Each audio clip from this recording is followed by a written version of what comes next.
खबर के साथ पाकिस्तान से बड़ी खबर है।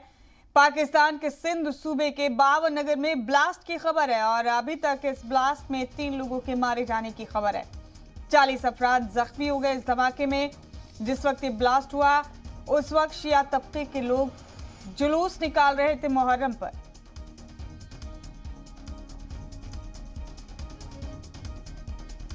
बड़ा अपडेट आपको पाकिस्तान से दे रहे हैं। पाकिस्तान के सिंध सूबे के 52 नगर में धमाका हो गया है। इस धमाके में 4 लोगों की मौत की खबर है। 40 से ज्यादा अफराद जख्मी हैं।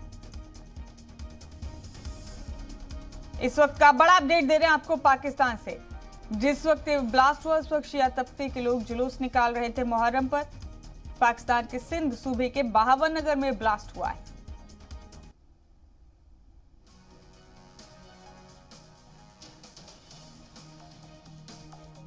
इस वक्त का बड़ा अपडेट दे रहे हैं आपको पाकिस्तान के सिंध सूबे के 52 नगर में ब्लास्ट की खबर है। इस धमाके में 3 लोगों की मौत हो गई और 40 के करीब अफराद जख्मी हुए हैं।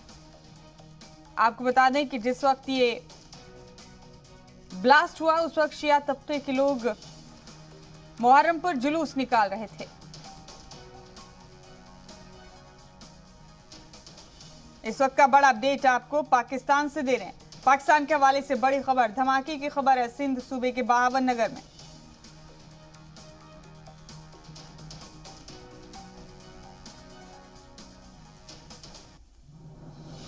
तीन लोग मारे गए हैं इस धमाके में। अभी तक 40 के करीब जख्मी हैं। शिया तबके के लोग जुलूस निकाल रहे थे मुहर्रम के मौके पर। उसी दौरान धमाका हुआ। इस धमाके में 3 लोग मारे गए, 40 से ज्यादा अफराद जख्मी हैं। हमले के बाद जाय वारदात पर भगदड़ मच गई और इसी के चलते हमलावर वहां से भागने में फरार हो गए।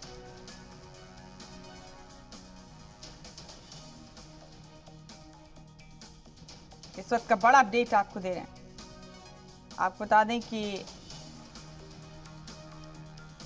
पाकिस्तान के सिंध सूबे के 52 नगर से ब्लास्ट की खबर है।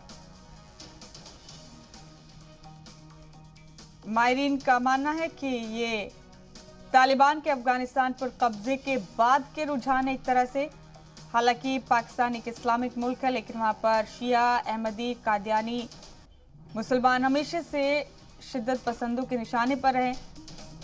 और फिलहाल आपको बता दें कि बड़ा धमाका हुआ है सिंध सूबे में 52 नगर में। शिया तबके के लोग जुलूस निकाल रहे थे उस वक्त जब ये धमाका हुआ। 3 लोगों की मौत हुई इस धमाके में, 40 से ज्यादा जख्मी।